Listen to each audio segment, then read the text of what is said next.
News చేస్తున్నాం. పోలీసులపై ఘాటు వ్యాఖ్యలు చేశారు కేటీఆర్. పోలీసులు దొంగల్ని పట్టుకోవాల్సింది పోయి బీఆర్ఎస్ వాళ్ళ వెంట పడుతున్నారని చెప్పారు. మళ్లీ తమ టైం వస్తుందని ఒక్కరిని కూడా వదిలిపెట్టబోమన్నారు. రిటైర్ అయ్యి విదేశాలకు పారిపోయినా రప్పించి అన్ని లెక్కలు సెటిల్ చేస్తామన్నారు. మనోళ్ళు మర్చిపోయింది ఇందిరమ్మ రాజ్యం అంటే ఏందో. ఇందిరమ్మ రాజ్యం అంటే ఏంటిది? ఎమర్జెన్సీ రాజ్యం, పోలీసుల రాజ్యం, అణచివేత రాజ్యం. సోషల్ మీడియాలో ఒక పోస్ట్ పెడితే పోలీసుడు ఫోన్ చేస్తాడు.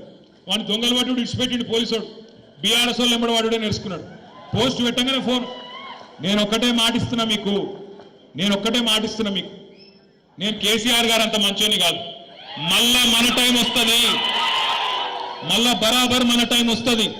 వచ్చినాక పేర్లు రాసి పెట్టుండ్రి, ఒక్కొక్కరిని ఏమేం చేయాలో అని చేద్దాం. వదిలిపెట్టే సమస్య లేదు. దబ్బన కొంతమంది అనుకుంటారు మేము రిటైర్ అవుతాం, ఇంటికి పోతాం, మమ్మల్ని ఏం బిక్తారు అనుకుంటున్నాము. రిటైర్ అయ్యి వేరే దేశానికి పోయినా రప్పించి తప్పకుండా అన్ని లెక్కలు సెటిల్ చేస్తాం. హిసాబ్ కితాబ్ మొత్తం చూస్తాం. గట్ల ఊకునే బాబత్ కాదు. ఇది వరకున్న కథ వేరు, ఇప్పుడున్న కథ వేరు. ఇందిరమ్మ రాజ్యం తెస్తాం. మనోళ్ళు మర్చిపోయింది ఇందిరమ్మ రాజ్యం అంటే ఏందో. ఇందిరమ్మ రాజ్యం అంటే ఏంటిది? ఎమర్జెన్సీ రాజ్యం, పోలీసుల రాజ్యం, అణచివేత రాజ్యం. సోషల్ మీడియాలో ఒక పోస్ట్ పెడితే పోలీసుడు ఫోన్ చేస్తాడు. వాడిని దొంగలు పట్టుడు ఇడిచిపెట్టిండు పోలీసుడు. బీఆర్ఎస్ వాళ్ళు ఎంబడి వాడుడే నేర్చుకున్నాడు. పోస్ట్ పెట్టగానే ఫోన్. నేను ఒక్కటే మాటిస్తున్నా మీకు, నేను కేసీఆర్ గారు అంత మంచోని కాదు. మళ్ళా మన టైం వస్తుంది, మళ్ళా బరాబర్ మన టైం వస్తుంది. వచ్చినాక పేర్లు రాసి పెట్టుండ్రి, ఒక్కొక్కరిని ఏమేం చేయాలో అని చేద్దాం. వదిలిపెట్టే సమస్య లేదు. దబ్బన కొంతమంది అనుకుంటారు మేము రిటైర్ అవుతాం, ఇంటికి పోతాం, మమ్మల్ని ఏం బిక్తారు అనుకుంటున్నాము. రిటైర్ అయ్యి వేరే దేశానికి పోయినా రప్పించి తప్పకుండా అన్ని లెక్కలు సెటిల్ చేస్తాం. హిసాబ్ కితాబ్ మొత్తం చూస్తాం. గట్ల ఊకునే బాబత్ కాదు. ఇది వరకున్న కథ వేరు, ఇప్పుడున్న కథ వేరు. రైట్. ఇక నేను కేసీఆర్ అంతా మంచోడిని కాదు, ఇక పోలీసులు దొంగల్ని పట్టుకోవాల్సింది పోయి ఇటు బీఆర్ఎస్ కార్యకర్తల్ని, బీఆర్ఎస్ నేతలపై పట్టుకోవడానికి, ఇక వాళ్ళకి సంబంధించి ఎక్కువ హుకుం జారీ చేయడానికి సంబంధించిన ఏదైతే కేటీఆర్ వ్యాఖ్యలు ఉన్నాయో వాటికి సంబంధించిన పూర్తి డీటెయిల్స్ అందించడానికి మా ప్రతినిధి శ్రీనివాస్ అందుబాటులో ఉన్నారు. శ్రీనివాస్, మనం చూస్తున్నాం పోలీసులకు సంబంధించి ఏదైతే కేటీఆర్ కొన్ని ఘాటు వ్యాఖ్యలు చేశారో వాటిని ఎలా చూడొచ్చు అంటారా? ఏ సందర్భంలో ఆ వ్యాఖ్యలు చేయడం జరిగింది? ఈరోజు కరీంనగర్ లోపల కేటీఆర్ పోలీసులకు ఒక రకంగా వార్నింగ్ ఇచ్చారని చెప్పుకోవచ్చు. అయితే ఈరోజు కరీంనగర్ లోపల వి కన్వెన్షన్ లోపల వరంగల్ సభను ఉద్దేశించి ఉమ్మడి కరీంనగర్ జిల్లా వ్యాప్తంగా సన్నాహ సమావేశం ఏర్పాటు చేయడం జరిగింది. అయితే దీనికి పెద్ద ఎత్తున కూడా ఉమ్మడి కరీంనగర్ జిల్లా వ్యాప్తంగా కార్యకర్తలు అటెండ్ అయినటువంటి నేపథ్యం లోపల కేసీఆర్ పోలీసుల పైన కొన్ని ఘాటు వ్యాఖ్యలను చేయడం కూడా జరిగింది. పోలీసులను ఏకవాక్యంతో సంబోధించడం కూడా జరిగింది. పోలీసోడు అని వ్యాఖ్యలు చేయడం అనేటువంటిది అయితే ఇప్పుడు కొద్దిగా సోషల్ మీడియా లోపల వైరల్ అవుతున్నటువంటి పరిస్థితి అయితే కనబడుతుంది. అయితే ఇప్పుడు తెలంగాణ లోపల ఉన్నది ఇందిరమ్మ రాజ్యం అనుకుంటున్నారు, కానీ ఇందిరమ్మ రాజ్యం కాదు. ఇది ఎమర్జెన్సీ రాజ్యము, తర్వాత పోలీసుల రాజ్యము, అణచివేత రాజ్యము అని చెప్పి కేటీఆర్ సంబోధించడం జరిగింది. ఎందుకంటే బీఆర్ఎస్ కు సంబంధించినటువంటి కార్యకర్తలు సోషల్ మీడియా లోపల ఏదైనా ఒక పోస్ట్ పెడితే పోలీసులు వాళ్ళను వేధిస్తున్నారు అని చెప్పి చెప్పడం కూడా జరిగింది. అయితే పోలీసులు ఇటు దొంగలను పట్టుకోవడం వదిలేశారు, కానీ బీఆర్ఎస్ వాళ్ళ ఎంబడి పడుతున్నారు. ఎవరైనా సోషల్ మీడియాలో వాళ్ళ పోస్ట్ పెడితే దాన్ని మొత్తం కూడా క్షుణ్ణంగా పరిశీలించి వాళ్ళపైన ఇటు కేసులు పెట్టి అరెస్ట్ చేస్తున్నారు అని చెప్పి దొంగల పట్టుకోవడం మానేసి ఇటు బీఆర్ఎస్ నాయకుల యొక్క పోస్టుల పైనే ఎక్కువ ఇటు ఉంటున్నారు అని చెప్పి తెలపడం కూడా జరిగింది. తాను కేసీఆర్ అంతా మంచోని కూడా కాదు, మళ్ళీ బరాబర్ వచ్చేది తెలంగాణ లోపల బీఆర్ఎస్ ప్రభుత్వమే. బీఆర్ఎస్ ప్రభుత్వం వచ్చిన తర్వాత ఒక్కొక్కల పేర్లు రాసి పెట్టుకోరి అని చెప్పి కార్యకర్తలను ఉద్దేశించి తెలపడం కూడా జరిగింది. ఒక్కొక్క పేర్లు రాసి పెట్టుకోండి, మళ్ళా మన బరాబర్ మన టైం వస్తుంది, వాళ్ళని ఏం చేయాలనో అది చేద్దాం.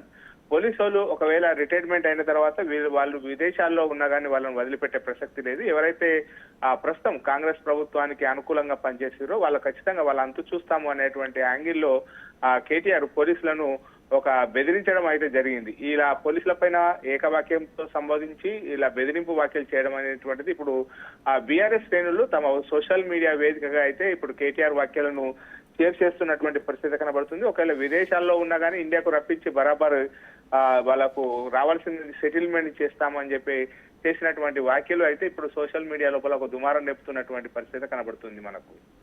రైట్ శ్రీనివాస్, మనం చూసుకుంటే విలువలతో కూడిన పోస్టులకి సంబంధించి అయితే పోలీసులు ఎక్కడా యాక్షన్ తీసుకోలేదు.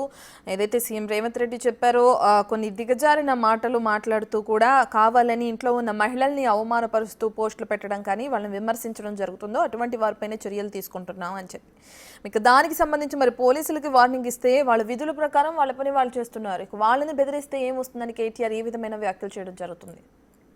అంటే రాష్ట్రం లోపల ఏ పార్టీ అధికారం లోపల ఉన్నా కానీ పోలీసులు ఏ పార్టీకి కూడా వత్తాసు పలకరు. వాళ్ళు పని చేసేటువంటి పనులు వాళ్ళు చేస్తూ ఉంటారు. కానీ ఇక్కడ మాత్రము ఇటు బీఆర్ఎస్ కు సంబంధించినటువంటి సోషల్ మీడియా అనేటువంటిది మరింత దిగజారిందని చెప్పుకోవచ్చు. ఎందుకంటే ఇటు బీఆర్ఎస్ కు సంబంధించినటువంటి సోషల్ మీడియా కావచ్చు, కొంతమంది పేడ్ ఆర్టిస్టులు కావచ్చు, కానీ ప్రభుత్వం పైన మరి దిగజారి పోస్టులు పెడుతున్నటువంటి నేపథ్యం లోపల ఇటీవల కాలం లోపల కొన్ని బీఆర్ఎస్ కు సంబంధించినటువంటి శ్రేణుల పైన కేసులు కూడా నమోదవుతున్నాయి. ఇప్పుడు కేటీఆర్ చేసినటువంటి వ్యాఖ్యలు అయితే ఇటు పోలీసోడు అని పోలీసులను ఉద్దేశించి పలకడం. ఎందుకంటే గతం లోపల కూడా ఇటు రాజన్న సిరిసిల్ల జిల్లాకు సంబంధించినటువంటి కలెక్టరు ఇటు సందీప్ కుమార్ జూ పైన కూడా ఇటు ఏకవాక్య వచనంతో సంబోధించడం కూడా జరిగింది. అంటే అటు కలెక్టరు అయినా ఇటు పోలీసులకు సంబంధించినటువంటి అధికారులైనా కానీ కేటీఆర్ కు ఒక అహంకారపూరితమైనటువంటి మాటలు అయితే ఇటు మాట్లాడుతున్నటువంటి పరిస్థితి కనబడుతుంది. ఎందుకంటే ఇటు సమాజం లోపల ఖచ్చితంగా ఇటు అధికారుల పైన కానీ పోలీసుల పైన కానీ మనం గౌరవిస్తూ ఉంటాం. ఈ నేపథ్యం లోపల ఇప్పుడు పోలీసుల పైన ఇటు సాక్షాత్తు ఒక జిల్లా అధికారి కలెక్టర్ పైన కూడా గతం లోపల ఏకవాక్య వచనాలతో సంబోధించడం కూడా జరిగింది. అప్పుడు కూడా కలెక్టర్ అంతు చూస్తామని చెప్పి కూడా తెలపడం జరిగింది. ఇప్పుడు కరీంనగర్ వేదికగా పోలీసులను ఉద్దేశించి కూడా ఒక్కొక్కళ్ళ అంతు చూస్తాం, ఒక్కొక్కళ్ళ పేర్లు రాసి పెట్టుకొని బరాబర్ మన టైం వస్తుంది, వచ్చిన తర్వాత మళ్ళీ అధికారంలోకి వచ్చిన తర్వాత వాళ్ళు ఎక్కడ ఉన్నా కానీ ఒకవేళ రిటైర్మెంట్ అయ్యి విదేశాలకు వెళ్ళినా కానీ తీసుకొచ్చి సెటిల్మెంట్ చేస్తాం, అన్ని లెక్కలు కూడా